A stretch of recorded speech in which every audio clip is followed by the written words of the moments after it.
प्रिय कलीसिया सबको जय मसीह की प्रेज द लॉर्ड। सुबह दिन आपका। आइए आज के लिए प्रार्थना करते हैं। पवित्र पराक्रमी सर्वशक्तिमान परमेश्वर पिता प्रभु यीशु मसीह हम धन्यवाद देते हैं और एक शुभ अवसर आप हमें दिए, तेरे नाम को ऊंचा करते हैं। धन्यवाद आपकी प्रेम और दया के लिए, धन्यवाद आपकी बुद्धिमत्ता के लिए। प्रभु जितना भी हम तारीफ करें उतना कम है कि तूने सब कुछ पूरा किया और आज हमें सिर्फ आपकी पवित्रता में, आपके सिद्धांतों में बढ़ने की ज़रूरत है। धन्यवाद देते हैं। इस डिवोशन को अभिषेक करो यीशु मसीह के नाम से, आमीन। ओके, आज जो हम लोग बात करेंगे और वो है मसीह की निर्दोषता के लूका का 23 अध्याय और वचन 14 और वचन 41 में कहता, 14 में कहता, तुम इस मनुष्य को लोगों का बहकाने वाला ठहरा कर मेरे पास लाए हो, और देखो मैंने तुम्हारे सामने उसकी जांच की, पर जिन बातों का तुम उस पर दोष लगाते हो उन बातों के विषय में मैंने उसमें कुछ भी दोष नहीं पाया है। और वचन 41 में 41 लूका 23:41 में कहता, और हम तो न्याय अनुसार दंड पा रहे हैं क्योंकि हम अपने कामों का ठीक फल पा रहे हैं, पर इसने कोई अनुचित काम नहीं किया है। ओके, तो मसीह निर्दोष था, यीशु मसीह, और उसकी निर्दोष होने का या कोई अनुचित या कोई भी गड़बड़ी काम नहीं किया। इसमें एक शब्द इस्तेमाल होता है, पिलातुस और उस विश्वास करने वाले डाकू दोनों अंगीकार किया कि उसमें कोई दोष नहीं था। पिलातुस और वो दोषी डाकू जो यीशु पर विश्वास किया था, ये दोनों अंगीकार किए कि उसमें कोई दोष नहीं था। इसमें एक यूनानी शब्द है जो ऑटोपम दो और स्थानों में आता है, जहाँ पर हम देख सकते हैं। लूका में उसका अनुवाद अनुचित कहा गया, जो 41 वचन में हम देखते हैं डाकू ने जो कहा। और प्रेरितों के काम 28 हम लोग पढ़ते हैं वो वचन भी, प्रेरितों के काम 28 और वचन 28 का 6, परंतु वे बाट जोहते थे कि वह सूझ जाएगा या एकाएक गिर के मर जाएगा, परंतु जब वे बहुत देर तक देखते रहे और देखा कि उसका कुछ भी नहीं बिगड़ा, तो अपना विचार बदल कर कहा, यह तो कोई देवता है। बिगड़ा शब्द को इस्तेमाल किया यहाँ पर, बिगड़ा, कुछ भी नहीं बिगड़ा। और एक जगह पे हम देख सकते हैं दूसरा तेसलोनियों का 3 अध्याय और वचन 2 हम लोग पढ़ते हैं वो वचन भी, और फिर आगे बढ़ते हैं हम। दूसरा तेसलोनियों 3 अध्याय वचन 2, इसमें कहता, और हम टेढ़े और दुष्ट मनुष्य से बचे रहें, क्योंकि हर एक में विश्वास नहीं।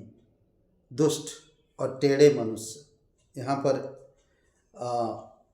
जो बात करता है, दो बातें, अनुचित, टेढ़े। यहाँ पर हम देख सकते हैं कि ऑटोपम, ये शब्द अनुचित प्रेरितों के काम 26 में बिगाड़ और 1 तेसलोनियों में अनुचित किया गया। दो चीज़ें यहाँ पर। मसीह की शिक्षा में कुछ भी अनुचित नहीं था, उसके कार्यों में कुछ बिगड़ या हानि नहीं हुई, और ना ही उसके चरित्र में कोई अनुचित बात पाई गई। तो ये हम देख सकते हैं कि प्रभु यीशु मसीह कितना पवित्र, और उसके चरित्र, उसके कार्य, उसकी स्वभाव और उसके शब्दों में कोई अनुचित शब्द नहीं था, कोई बिगड़ा हुआ हानिकारक चीज़ें नहीं थी, बल्कि सबको प्रोत्साहन कर रहा था। 4 बातें हम देखते हैं। उसमें कोई पाप नहीं, उसने कोई पाप नहीं किया, पहला पतरस का 2 और वचन 22 में। क्योंकि हम देख सकते हैं मूर्ख मूर्खता की बातें करता है, करेक्ट। यहाँ पर वचन बताता, पहला पतरस 2 अध्याय और वचन 22 में, उन पर यह कहावत ठीक बैठती है कि कुत्ता अपनी चाट की ओर और नहलाई हुई स्वर्णी कीचड़ में लौटने के लिए फिर चली जाती है। तो जो चीज़ यीशु मसीह ने किया वो खुद पवित्र है और उसका कार्य भी पवित्र है, उसकी स्वभाव पवित्र है, निर्दोष था पूर्ण रूप से, उसमें कोई पाप नहीं था और ना कोई पाप किया उसने। और हम देख सकते हैं उसमें कोई पाप नहीं था। पहला यूहन्ना 3:5 में वचन इस प्रकार कहता कि तुम जानते हो कि वह इसीलिए प्रकट हुआ कि पापों को हर ले जाए और उसके स्वभाव में कोई पाप नहीं था। 2 कुरिन्थियों का 5:21 में भी कहता वह पाप से अज्ञात था। जो पाप से अज्ञात था उसी को उसने हमारे लिए पाप ठहराया कि हम उसमें होकर परमेश्वर की धार्मिकता बन जाए। तो सिंपल सी बात है, अगर कोई पापी होता, कोई अगर दुष्ट होता तो दुष्टता के काम करता ना। तो ये पवित्र था और पवित्रता की काम किया, इसी वजह से हमारी अपराधों को उसने ले लिया। जैसे कि कहा जाता है मैं एक पापी इंसान और मेरे साथ जो भी है वो भी पापी है, तो हमारे बीच में कोई निष्पाप होना जरूरी है और वो निष्पाप सिर्फ परमेश्वर ही हो सकता। और परमेश्वर जब हमारी दोनों की पाप अपने ऊपर लिया, क्योंकि वो निष्पाप था, इसी वजह से वो हमारी दोनों की पापों को अपने ऊपर लेकर क्रूस पर बलिदान हुआ। और जो कोई आज उस पर विश्वास करता है वो धर्मी गिना जाता है, सिंपल। और एक जगह पे कहता है इब्रानी का 7:26 में, वह पवित्र, नुकसान रहित, बेदाग और सब प्रकार की बुरी संगति से परे था। ओके, बेदाग था, वह पवित्र, नुकसान रहित था और बुरी संगतियों से दूर था। तो ये हम यीशु के बारे में हम देख सकते हैं। और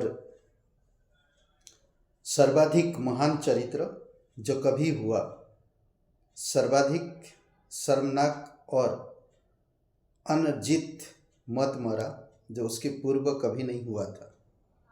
तो यीशु मसीह जीवित है, पवित्र है, उसके कार्य, उसकी शब्द, उसकी स्वभाव पवित्र था, एकदम निर्दोष। जो कोई भी इंसान उस पर विश्वास करेगा वो कभी नष्ट नहीं होगा, वो निर्दोष निष्कलंक से छूट जाएगा और परमेश्वर की धार्मिकता को प्राप्त करेगा। आमीन। आइए प्रार्थना करते हैं। पिता परमेश्वर, हम धन्यवाद देते, आपकी स्तुति महिमा करते। जीवित और पराक्रमी परमेश्वर, प्रत्येक भाई बहन को अभिषेक करो, तेरे अनुग्रह में बनाए रखो। धन्यवाद देते, तेरी स्तुति महिमा करते, यीशु मसीह के नाम से मांगते, आमीन।